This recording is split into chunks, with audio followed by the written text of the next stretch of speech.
But speaking of losing a chance, they followed that great match, and the angle was good. If you overlooked the, I was like handing somebody a fucking ping pong ball and say, okay, do the fucking magic trick where the ping pong ball disappears, but it's somebody just off the street that doesn't know how to do the trick. And so I feel sorry for old Take. But anyway, great match, angle, great promo. And then they come to the next match, the Bunny versus Jamie Hayter. And the Bunny had the Butcher and the Baker and Penelope Pitstop and Pip Sabian all in her corner. And Jamie Hayter had Britt Baker and Reba.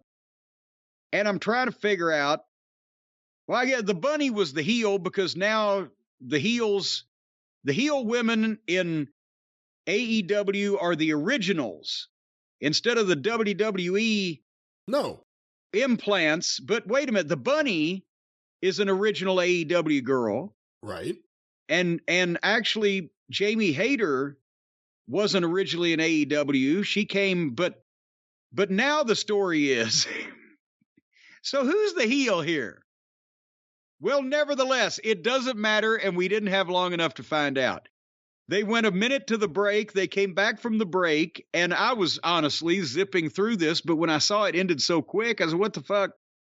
As soon as they came back from the break, Jamie Hayter hit one of those blockbuster suplexes, Northern Lights, but with the trapping the arm, whatever the fuck they call them, and went for another of what looked like the same one.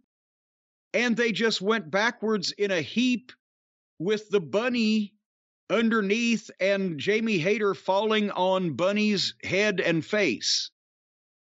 And immediately Bunny grabs her face and is hurt, and the referee's checking on her and she ain't getting up. And she's obviously stunned or out or whatever. So Jamie Hayter, apparently they said she's hurt. So Hayter picked her up and then fucking clotheslined her right back down.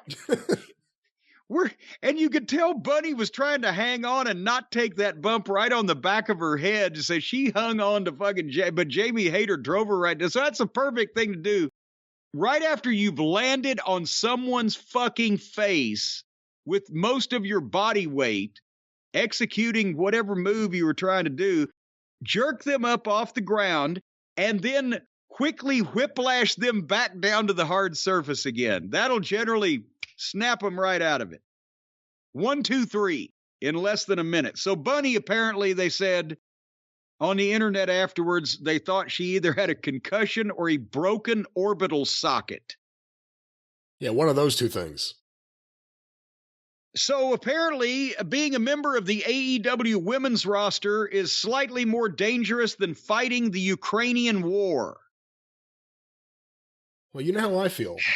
And, I think Hayter is actually one of the really talented people there. Hayter's one of those people when we talk about who would fit in the ring with a Bianca and a Rhea, the top tier women of today and probably the next several years.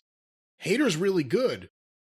Problem with the AEW women's division, who's she supposed to work with? That's really good. There aren't too many options. I mean, I couldn't really tell whose fault this was. It didn't look like Bunny left the ground on the second one like she did on the first one. They just kind of went over in a heap. But Jim, when you see the Bunny come out there and do her little face, the whole little act, I don't know what it is. She's an evil bunny, I guess is the gimmick. But she's out there with a whole little clique of people who have been there since like the very beginning. Why are any of these people still there? Why are they still getting checks? Why? I mean, I'm not trying to say, hey, fire these people. I hate to say that. I am. But if these people mean nothing to the audience and they've been there for years now, you got to refresh everything. I mean, But anyway, at least it didn't go too long. And, the Bunny reminds me of Stacy Keibler. She's a very pretty girl. Stacy Keibler's legs were too long. She wasn't built for the wrestling business. She got in the wrestling business to find a fucking husband, and then she traded up. The Bunny, attractive young lady, but do I want to see her wrestle? What the fuck? I'd like to know what the injury rate is in the AEW women's matches. All kidding aside, if you actually took the amount of matches that the women's division has had and the amount of injuries, how many injuries per match?